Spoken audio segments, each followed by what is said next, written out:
This is the Speakeasy podcast where we talk about the behind the scenes of what it is to be the successfully paid speaker and author, what that journey looks like. I am your host, Altavis Pelzer, the voice coach, professional speaker, certified life coach, Amazon bestselling author, and podcaster. And guys, I am going to just go ahead and let Doug introduce himself so that we can dive into today's topic, because I know you saw the title. I know you saw it. So yeah, but my name is Doug Goodman. What I do is I write books about dogs that track zombies. I get to write about all kinds of other things, whether it's people running from dinosaurs or monsters or whatever. But I'm mainly known for the Zombie Dog series.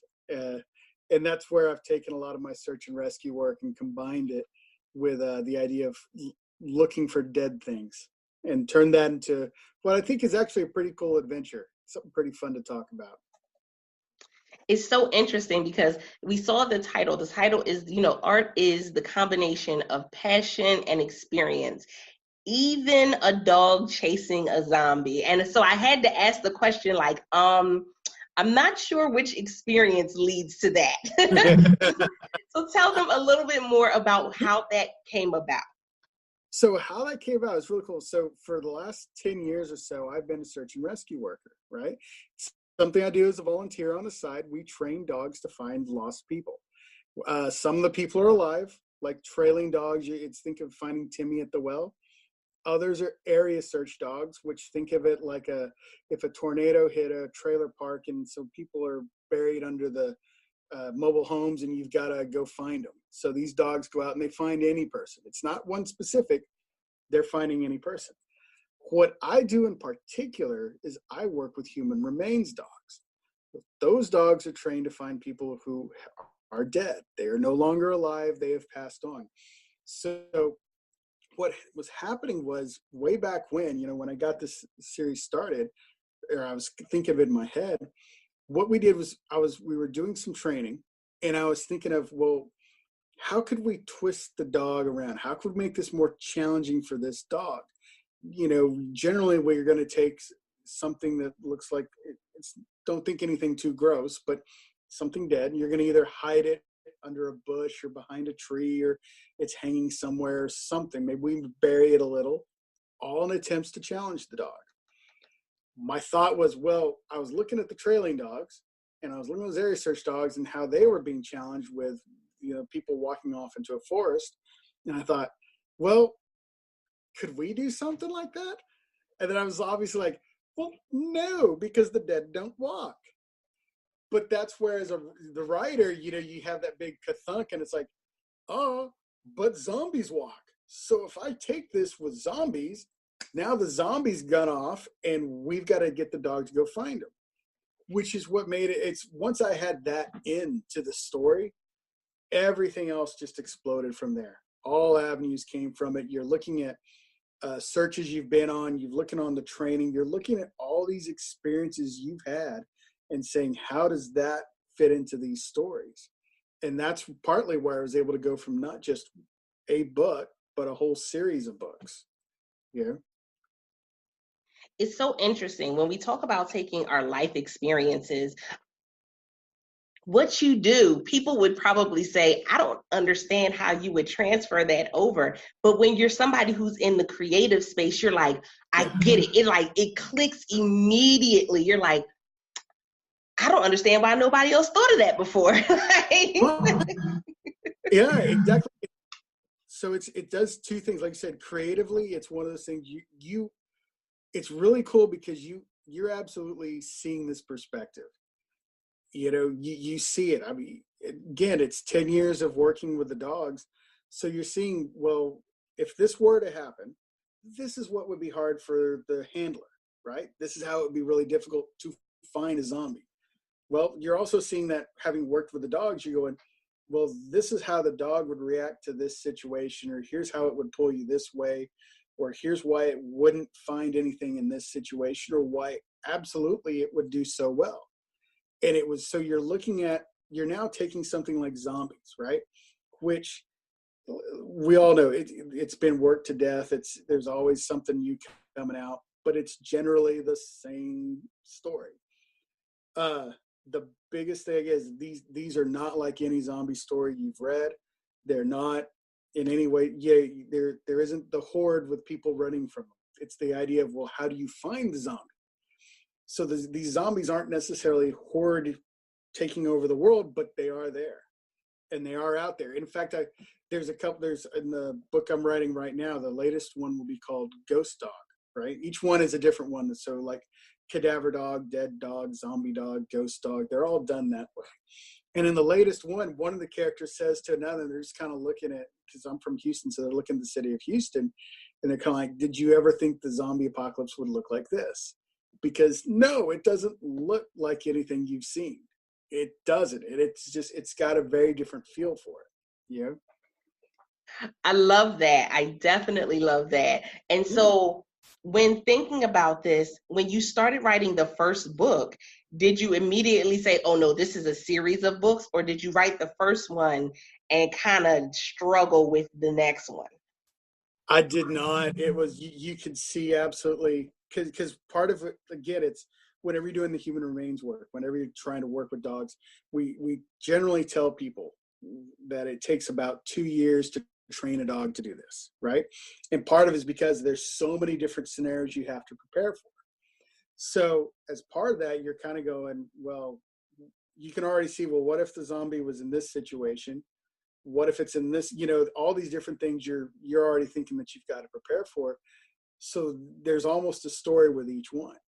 You're also seeing, I can say, having the experience, it's, you've worked with the local police department, you've worked with the fire department, you've worked with different organizations. So you're seeing how different searches would work, and you're kind of going, oh, well, that would be an interesting one. You're obviously not going to cite the, footprint by footprint of what happened to this poor person, but gee, how was that organized? How did the people all react to the situation? How would that influence hunting for zombies? And so that's where to me, yeah, absolutely.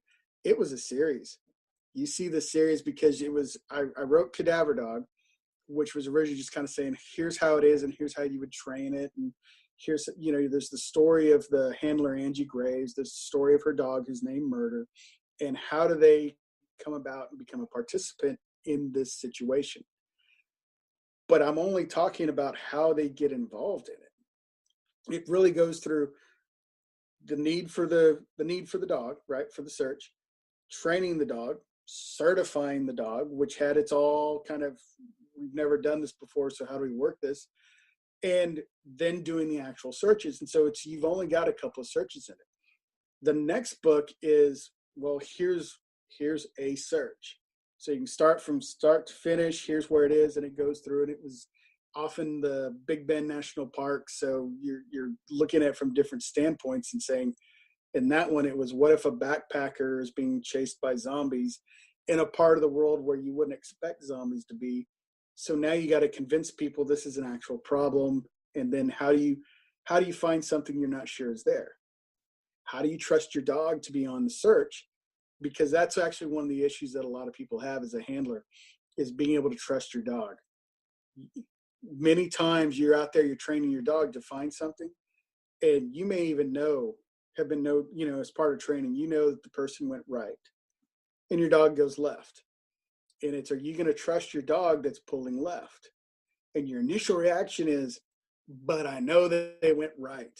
And I can tell you, with the really good dogs, what you find is you go, I pull them right, and then we all go over here, and the dog gets, starts looking for aliens, is the expression, because the nose goes up, and it's just kind of going, there's no trail here. So we all get mad. We get on the phone. We call the person who went ahead and said, okay, what happened? Because the dog cannot find you.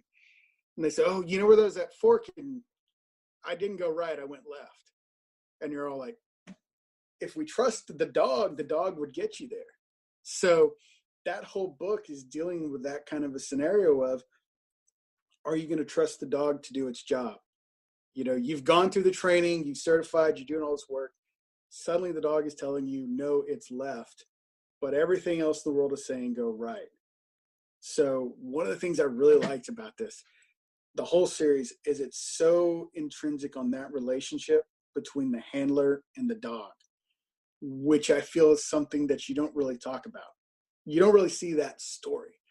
What you'll see the story of, when you talk about dog books, right, is there's the dog, we bring it in, it helps the family, and it eventually dies, and it's a children's book, right? Or you read an adventure, and in the adventure, what it is, okay, this person has a dog, but it's really about the person and this mystery and stuff like that.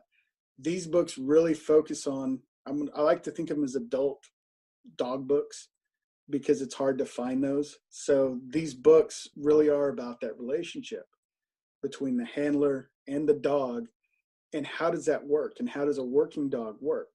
Not just a go find Timmy at the well, but how does that actually work? How do we know he found Timmy at the well? So that's, again, like you're saying, it's the creative process being, just supported by everything you've experienced. And that's what makes some really cool books. Exactly. And that's what makes it relatable. Yeah. Is that, because I was sitting here listening to you and I was like, wow, I see that same, okay, it's going to sound odd, but I see that same relationship build when it comes to my children, because you have to trust them at some point to be able to go off in the world and do things and follow behind them, because at some point they're going to take the lead. Now, we don't want them to take the lead because we remember who they are, but you're taking at your bottom. Exactly. Like I fed you, I bathed you. You're not taking the lead of nothing.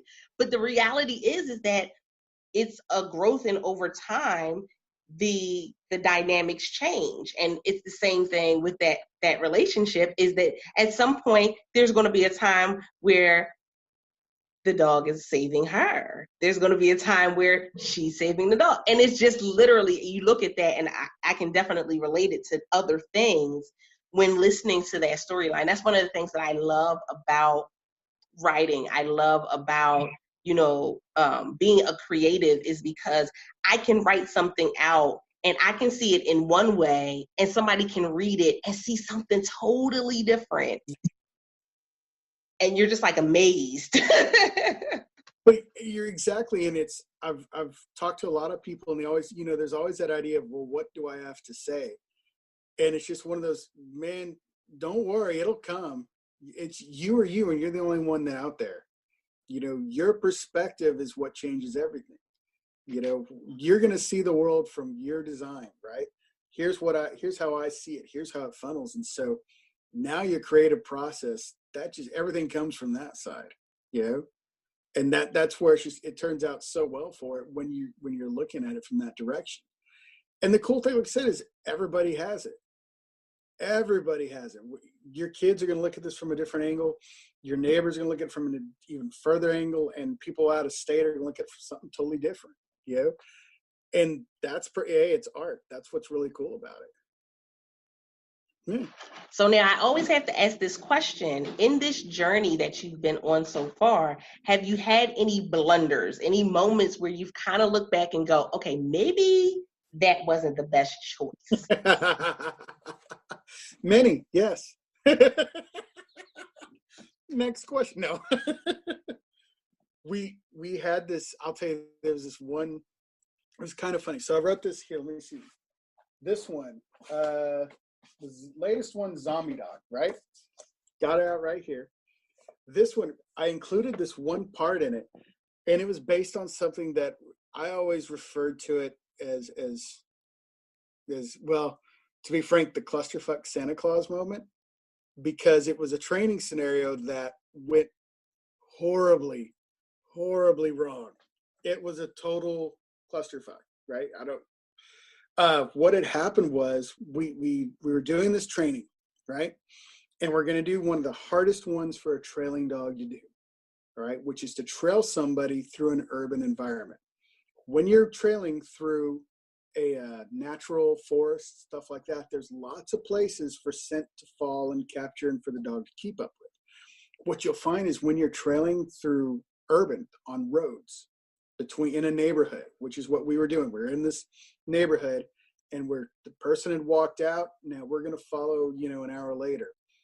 And it gets a lot harder because there's less places for it to fall. For example, if you walk down the middle of the street, the concrete right there, the asphalt, won't pick it up. It will, but not as well as if you were walking on a dirt path with grass and leaves and shade and water and all this stuff. Well, we were doing this trail. They're going through it, and the dog is searching, go right, go left. It's doing it. And then what happened is it was struggling with the trail as it was, but to make matters just so much worse to that nth degree there was something completely unexpected. And that was that this was early mid-December, right? Like, let's say around the 10th or something. And that neighborhood was having, the fire department was coming through with their fire trucks with the Santa, someone dressed as Santa and handing out things to kids and stuff. So it then became so much harder because it was kind of like if you have a trail, but then suddenly you have this giant parade of cars come through and sweep the scent half a mile to the side. So now the dog sweeps to the left or what, sweeps down for half a mile. And we all know what's going on because then the whole parade of cars turns and it starts messing with the scent that direction. So what should have been probably a 30-minute trail, meaning we put the dog out and say, go find, the person, and 30 minutes later it's found him. It's supposed to be a quick and easy. We spent probably 3 hours. Now, I'll tell you, to his credit, the dog found the person, but we absolutely blundered it. So you use that in your books, and in Zombie Dog, there's a whole part where they're having to trail the zombie, but then a Cinco de Mayo parade had happened as well. So that's really messing around with the scent, and your dog's trying to work. And again, so now your dog's trying to work through a parade that, that the city of Houston is putting on. So how do you work that? How do you tell the dog, stop working? We got to go tell everybody to kind of halt the parade right here for a second so we can move through it. And then what if the scent now takes it everywhere? So there are blunders. Yes. That's the one that always sticks out to me. Yeah. Oh, wow. I can't even imagine, especially if it was only supposed to take 30 minutes. 30 minutes and 3 hours is a huge difference. That is a huge difference. And we did the one dog. We were all tired and we were like, done, time to go home. We don't care. Wow. Oh my goodness. But that's where, like you said, so it's one of those, you fail, right? That was, for us, that was an absolute failure of a training exercise. We made it so much harder for the dog than we wanted to. And the way I'd say the thing about it, like you watch professional athletes, right? They're always showing them training and stuff like that. And sure, they're doing training, but they're not training every day against the hardest competition. You're building up to those competitions, right? This felt like we had gone from typical training to your worst training, your worst scenario this dog will probably ever encounter in the world. God bless the dog, though. Found him. Definitely. So I always tell people, and this is the thing, we know as authors that people come into the industry and they think, oh, I'm going to write that first book. That first book is going to make me a millionaire. It's going to get on somebody's book list, and that's just going to be it. But in reality, what does it look like for you when it comes to selling the book? Now, you have a very unique topic, so I could see there being a very niche audience that would love your book. But how do you reach those people, and what have you seen so far in book sales? Book sales have been very good on that one. And what it was, so the first book, the initial book, and what I learned was the initial book in the series sold very well, right? And again, let me coach this. I'm not quitting my day job. I'm a technical writer by trade. That's the job I have because I can't do this professionally, I should say professionally. I can't do this enough that I can send my kids to college. I make money, but I don't make that kind of money. All right. The first book sold very well, did terrific. What I noticed was the second book sold less. And then after that, it went less and less. So each book had its own, you start realizing there is that core audience. And so it's always going to sell an X amount. The big difference was between this book and other books I've done is that in this one, while you're going to sell only so much, a new person picks up the first book and they may like it. And so suddenly for a new audience member, they're picking up 3 books instead of 1 book. I also sell books through Severed Press. I'm published through them. So I do a lot of creature feature. That's where I do the dinosaurs, things like that. Those books, book comes out, right? Like here's absolutely, this is my latest book, Backpacking with Dinosaurs, right? And because I'm an outdoorsy person, so I thought about this one. And it's selling well. That doesn't mean that the other books from Severed Press are suddenly selling like hotcakes. So that was a big lesson, was the need for the series, but also noting the standalone. Standalone has its value in that it, especially if it sells well, it will generate in and of itself, but it's not necessarily, it'll affect the others, but not to the degree that I think a lot of people want. Like you said, it's that idea that you'll sell 1 book and this 1 book will do everything you need. It's going to make $1 million. It gets turned into the movie. What you find is that you start going, well, but what's important is the story and trying to tell that story, trying to invite readers in with it, trying to figure out how does this work? Who are the people for it? And that has been tough. That's because that's one of the things, like I said, you start looking at the audience and saying, so my audience, you're saying, these are people who like the outdoors, or like the idea of the outdoors. Maybe I should put it that way. I've certainly been there. I know a lot of people have been there. They love the idea, being outside, but they're not going to. But if you like that kind of a book, these are adventures set that way. It was the same thing. I really started looking at it with the Cadaver Dog books, not trying to sell it as a horror, because it's not a great horror book. The original book, Cadaver Dog, is not a horror the way most people think of it. They get darker and they get more horrific as they go, but it doesn't start that way. It's really more, but if you like adventures and if you like dogs, and if you're really curious about that end, you're going to see things done there that you haven't seen before. Like I said, that because we're combining these 2 genres. But if your whole reason to pick it up is a zombie book, you'll say, well, that's an interesting concept on a zombie, but nobody was gnawing on somebody's flesh. There wasn't a zombie like gnawing on them, and there wasn't this giant horde coming in. You're like, well, yeah, that's not that book. So that's where, like you're saying, it's as you're trying to figure out your audience. Once you get the audience, they're going to enjoy the stories. You build it through newsletters, you build it through podcasts, and you put the books out for free and things like that. And you'll find the audience comes into it. And of course, the other thing is the best PR for a book is another book. Yeah, that's just it. The more books you publish, the more people notice you, and the more they hopefully take a look, and they'll peek in and say, well, I like that one. What about this one? That's it. It's so interesting that you would say the piece about going into a movie, because originally when I read your bio, that was the thing that I said, oh, this should be a movie. I wonder if he's reached out to Netflix or Hulu. I said, because this would be a great series on Netflix. And like, that's immediately, because we have so much potential and opportunities now, that was immediately where my mind went. You're right. And that's something that I've thought about a lot. Is not obviously, like any writer, I would love for it to be turned into a Netflix series. I would love, hey, anybody wants to do something with it, love to sell the IP and get to see it. I would love to see that vision brought to screen, right? But I think we live in a really interesting time where not only you've got Amazon, but you've got Netflix. And between the streaming services and Amazon, it's changing the game so much. And I was telling you that as artists, whether it's writing or acting or painting or whatever it is, there's so much more need for it now.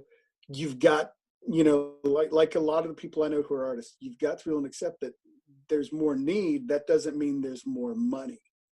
There's more need for a story. That doesn't mean, since there's more stories, that probably means they're not going to pay you $1 million for each book, right? But I think right now there's just such that need for it that the jobs are there, the positions are there, and that's what we're seeing. Amazon did that with Kindle, right? And Barnes and Noble and everybody else added on to that. So now that you've got a lot of people who maybe couldn't publish books before, who are now able to publish, and they're really good. Some of them are not, but there's a lot of, you can look and see there are a lot of good things out there, and people who are being given opportunities who wouldn't have been given them otherwise. And that's going to be the same thing. You can watch, I was talking to someone, we were saying Sabrina the Teenage Witch, right? Said, okay, so this is a new series that came on. But for that new series, that needed a cast of probably 10 to 20 people. It needed directors, it needed writers, it needed producers, it needed people to build the sets. You need set designers and carpenters, and so that's all new jobs that are getting added. And yeah, if there was just one series, you'd say, well, that's a bit of a blip. But there are so many series and so many streaming services trying to do this. At a certain point, there's got to be the need for just more jobs and more opportunities, which is what we love to see as artists. I'm glad you made that distinction too, that yes, there are more opportunities. It doesn't mean that your opportunity is going to be the $1 million opportunity, but right. How great would that feel to look up on Netflix and see your book as a show, as a movie? Like, that experience could just speak volumes. So you may not need them. Well, I'm not going to say you don't need the $1 million.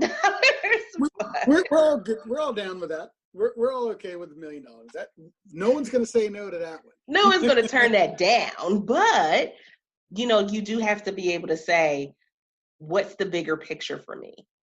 Right. What's the bigger picture? What is it? It's one of those, you set your goals, you set what your priorities are, what you're wanting out of this.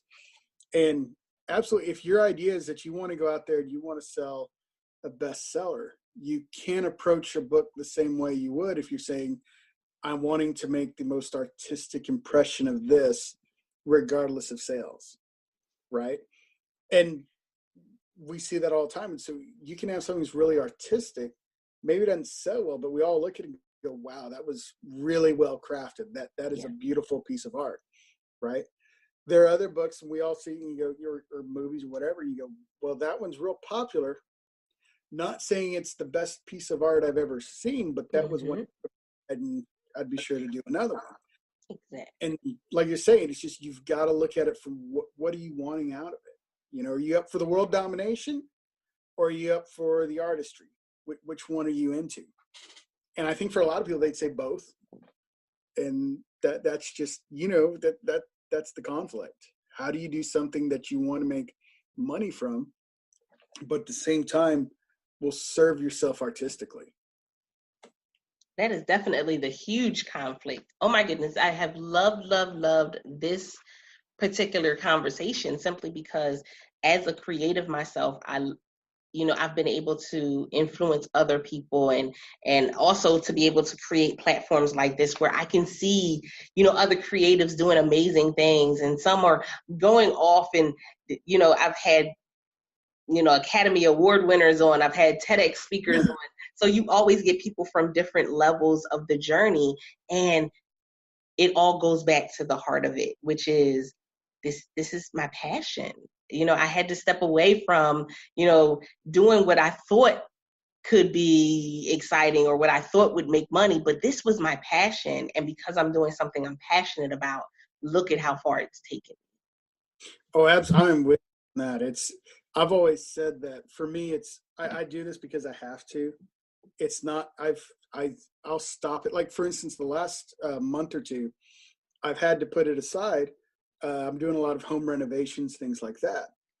But what happens to me is, in my head, that stuff isn't getting out. And so I think it's almost like you got congestion. And I can tell you, I start having trouble sleeping. I start having the most insane dreams. I'll start having ideas just kind of going through the head, buzzing, buzzing, buzzing. And it really helps once I can write. It's like I can channel all that. And so I can sleep better and I can live better. And I think I'm actually, I've been told I'm a more agreeable person. I'm more focused on things. I'm not thinking, well, what about the dinosaur if I did it this way? Or what if the zombie ran over here and the dog did this? Or, it's so much, I can say, oh, let's have a conversation about this. I'm not in two different places. It's that passion for the art though that's really serving. And I can tell you that's why I write. These are stories that I have to get out. The problem is, like the Zombie Dog series, I've probably got 10 books in my head, and my fingers are just, trying to get them to catch up with what's in my head. And on top of everything else, the book Backpacking with Dinosaurs, it's doing really well. So I've recently signed contracts with Severed Press. We're going to keep doing it. There'll be mountain climbing with dinosaurs, and they'll be hunted by dinosaurs. So those all happen because I have to, these things just come out. It's hard for me not to see the second story or the entire universe, right? And that, I think that as an artist, you're like, well, how do I focus that in on this one thing? I'm seeing all these other possibilities. I want to tell this little story right here. And that's where you start going, but I really want to tell that other one. I really want to go see what happens to these people, if they go to this, because in this one, it's like a national park. And we talked about the journey, right? That book series is based on the last couple of years. I've had the opportunity to visit a lot of national parks, and you're just hiking around and camping and seeing all this great stuff. And there's always the wildlife that's out there. And me being a dinosaur nut, I was like, well, what if it was a dinosaur out there? How would that work? So you're looking at it from that standpoint. But then you're absolutely saying, well, why would people be here? What would they be able to see? What terrors, what horrors do they get involved in? But then he was like, well, but what about the next group of people? Or what about if this happens there, And you just got to get those stories out one way or another. The hardest thing is when they say, no, we really, let's not look into those stories. And you go, oh. Exactly. Where you're like, but. Right. There's always that other story that you've got in your head. For me, it's always been that way. The stuff, most everything I've written is a sequel. Not a sequel, it's a standalone. I've thought of other ways to take it. Either the publisher or me just went, that's not the best. That doesn't serve artistically. That's not really, we don't think it's there. But you see it, you see it. You're like, well, what if this happened next? Or what if this character, something else happened to him? And that's how it comes out. Most definitely. So I want you to let everybody know how they can connect with you online and where they can get the books. Sure. Okay. So I sell through Amazon. So that makes it easy. Go to Amazon. You can look me up as Doug Goodman. You can also just look me up, search on Zombie Dog, and these things come up. Backpacking with Dinosaurs, that comes up. The ones I do with Severed Press, you go to severedpress.com, and they've got all the links there, and you can read about the books and the authors and everything else there. Of course, I am a social media. I'm here, so I search for Doug Goodman on either Facebook, Twitter, I do a lot of Instagram. Now, I'll say that the thing is, on that one, I go as 42 Trails. So if you go to Instagram.com, search for 42 Trails, you're going to find me. That one was really cool because when I turned 42, I had made the decision to hike 42 trails my 42nd year. So that's how that one got started. And it's just kind of gone on from there, of places I hike and things I do and things like that. But yeah, so I'm there. Awesome. I love it. So is that along the lines of Will Smith and him heli bungeeing for his 50th? Is that along the same lines as that? Are you going on this trail for your to find yourself, or to Absolutely. Maybe not myself, but just kind of like you're whether you're finding your bliss, you're finding what works for you, and anytime you're hiking for a couple of miles or a couple of hours on end, and especially if you're doing it by yourself, you get that contemplation, self-reflection and stuff. And I there was this idea that, when that 42 for the Douglas Adams books, that's the 42 is the answer to the secret of life, the universe, and everything, right? So my thought was, well, I'm 42. Let's go find out what that answer is. And so I said, I'll hike 42 trails because that's what I enjoy. And I tell you, the thing that for me that served it was, one, I really like obviously writing and reading is a big part, but I love doing things and having adventures with my family. And the trails that I valued, the hikes and trails that I valued the most were the ones I shared with my family. That's what I found. That's what the secret was. So, but yeah, Okay. it was real. Yeah. Okay. Yeah, that's what it was. I love it. I love every bit of it. Guys, one of the reasons why I love opening up this platform and bringing you all of these different authors and speakers is because you get to see that the journey that you're on right now, the journey that you're trying to start, that there are people who have started it before you, who can give great insight, who can give great understanding into what this journey really looks like and feels like. But not only that, they can show you the success that you can achieve. If you go ahead and put in the work, if you go ahead and hunker down, because we know that as writers, there are times where we don't want to write, Yeah. where we wish we could just go and, just kind of talk it all into a book, and it just kind of gets published that way. But you have to understand that anything worth doing, it's going to need a strategy. It's going to take time, and it's doable. But you got to have that strategy and take that time to do it. And as you see it come, full circle, and you start seeing the books published, I tell people, as an author, the most powerful feeling you will ever have is when that first copy is in your hand. Yes. That's it. You see it, you hold it, and you're like, that's the greatness. That's it. And then after that, it's like, oh, okay, it's gravy. And then when you get the next book that you publish, that first copy in your hand, you're like, it's all worth it because it's in my hand. It's done. That part.